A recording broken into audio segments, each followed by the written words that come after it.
धनबाद जिले के झरिया विधानसभा के भारतीय जनता पार्टी के विधायक रागिनी सिंह के कार्यालय पर हुई फायरिंग, झरिया के पूर्व विधायक के देवर पर है आरोप। झरिया विधायक रागिनी सिंह के झरिया स्थित कतरास मोड़ बंद पुराने कार्यालय में स्कॉर्पियो से आए 4 से 5 लोगों ने फायरिंग किया है। सामने के मुख्य कार्यालय परिसर गए और फिर स्कॉर्पियो में बैठकर निकल गए, जिसका सीसीटीवी फुटेज भी सामने आया है।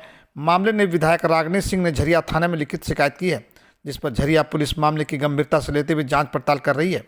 इसे लेकर झरिया की भाजपा विधायक रागिनी सिंह ने कतरास मोड़ स्थित कार्यालय में प्रेस वार्ता कर बताया कि झरिया के पूर्व विधायक पूर्णिमा नीरज सिंह के देवर फरार शशि सिंह, हर्ष सिंह और एकलव्य सिंह के द्वारा गोली चलाने की घटना को अंजाम दिया गया है। कहा गया कि चुनाव के समय अब चुनाव हारने के बाद वे लोग हताश होकर मुझे क्षति पहुंचाना चाह रहे हैं, लेकिन मैं डरने वाली नहीं हूं। कहा कि सीसीटीवी फुटेज में देखा जा सकता है कि 2 वाहन में 4 से 5 लोग आए, जिन्होंने डराने की नीयत से गोली चलाई है, कार्यालय में प्रवेश किए और फिर गाड़ी में बैठकर चल गए। विधायक ने कहा कि झारखंड में पुलिस और विधायक जब सुरक्षित नहीं है तो आम जनता क्या होगा। उन्हें मामले में राज्य सरकार को गंभीरता से लेते हुए जांच कर कार्रवाई करने की मांगी है।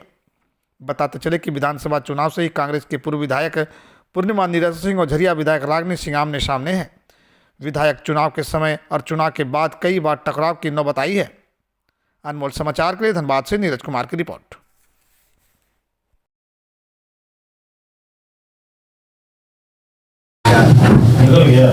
देखिए, आज की घटना आप लोग को पता है कि किस तरह से घटना घटी है, और आज तो हम बहुत बड़ा ये चर्चा करने के बहुत बड़ा विषय भी नहीं है, क्योंकि सरकार में ये रोज़ घटनाएं घटती है।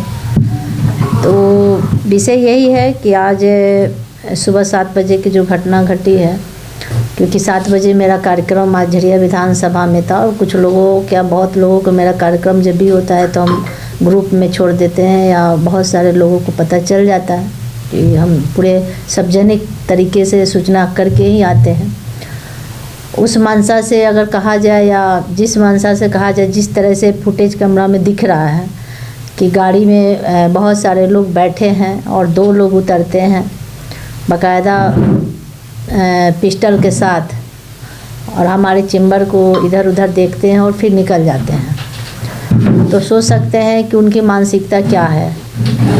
तो ऐसी सरकार में एक विधायक भी सेफ नहीं है, प्रशासन सेफ नहीं है। तो आप लोग सोचिए कि इस सरकार में क्या सिचुएशन है। हालांकि मुझे कोई डर नहीं है, ऐसे अपराधियों से मुझे कोई डर नहीं है। मुझे अपनी जनता और परिवार की चिंता होती है कभी भी, और लोगों की जो मानसिकता है, जो विपक्ष द्वारा लगातार षड्यंत्र रचा जा रहा है, और अभी हम आपको दिए भी हैं कि किस तरह से चुनाव हारने के बाद लगातार लोग प्रयास कर रहे हैं मुझे रोकने के लिए, मुझे क्षति पहुंचाने के लिए, क्योंकि राजनीतिक में तो वो सक नहीं पाए। तो पूर्व विधायक के देवर लगातार गुंडागर्दी पे उतर आए हैं। उनके 3 देवर खुलेआम गुंडागर्दी कर रहे हैं, जो कि सब केसेस वाले लोग हैं। कोई 10 साल से है, कोई 6 साल से हैं। तो इस तरह से गुंडागर्दी, और कहीं ना कहीं सरकार का श्रेय मिल रहा है, प्रशासन का श्रेय मिल रहा है।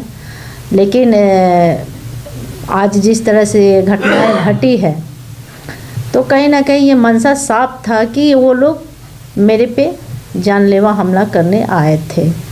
तो मैं आप सबको बता देना चाहती हूँ कि ये इसके पीछे सीधा सीधी जो 10 साल से फरार चल रहे थे शशि सिंह थे, और एकलव्य सिंह थे,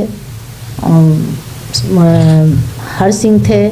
सभी लोग षड्यंत्र लंबे समय से हमारे पीछे रच रहे हैं कि कैसे इनको क्षति पहुंचाया जाए। तो इस तरह से उन लोगों का लगातार प्रयास जारी है, और सीसीटीवी कैमरा आपको दिख रहा है किस तरह से, पूरा कैमरा आप लोग को दिखेगा कि 2 लोग कैसे आते हैं। पहले चेक करने के लिए आते हैं कि अंदर वो हैं कि नहीं हैं। तो वो लोग 2 लोग को पहले वो लोग गाड़ी से भेजते हैं। तो बाकी चीज़ें हम प्रशासन को दे चुके हैं। प्रशासन अब जांच का विषय है, प्रशासन क्या करती है वो हम लोग देखते हैं। हाँ, आगे एक स्टाफ रूम है, वहाँ कंप्यूटर कुछ अपना स्टाफ रखा है, उसमें जाकर उनको कुछ नहीं मिला तो स्टाफ रूम में जाकर फायरिंग करना, मतलब एक छोटा सा एक छोटी मानसिकता वाले लोग कहा जाए, और एक छोटा सा दहशत फैलाने का काम किया गया, और कोई बड़ी बात नहीं है। अगर किसी को लड़ना है तो हम तो बोलते हैं सामने से आके लड़िए, पीठ पीछे लड़ने से कोई फायदा नहीं है। कितनी फायरिंग हुई होगी? देखिए, जिस तरह से वहाँ के आसपास लोग बता रहे हैं कि 5 फायरिंग किया गया है, 5-6 फायरिंग किया गया है दरवाजे पे, ज़मीन पे, दरवाजे पे लगातार 2-3 किया गया। और तो इसी तरह करके, और मतलब एक दहशत फैलाने का काम किया गया है। उस समय यहाँ पर आपके कार्यालय में? मेरे कार्यालय में अभी सफाई करके जस्ट वो लोग पीछे नहाने वहाने सफाई करके चले गया था, और एक गाली गलौज करके वो लोग, हमको लगता है कि थोड़ा सा डर के पीछे से वो निकल गया, तो वो लोग था नहीं, सफाई करके और पीछे से ही। और एक तो बोला कि हम लोग अभी स्नान कर रहे थे, सफाई करके, वो अभी कार्यालय मेरा 7 बजे 6 बजे खुल जाता है। मतलब घटना का समय ज़्यादा लोग नहीं थे? हाँ, और रोड पे जो लोग थे सब लोग देखे हैं। तो सीसीटीवी कैमरा,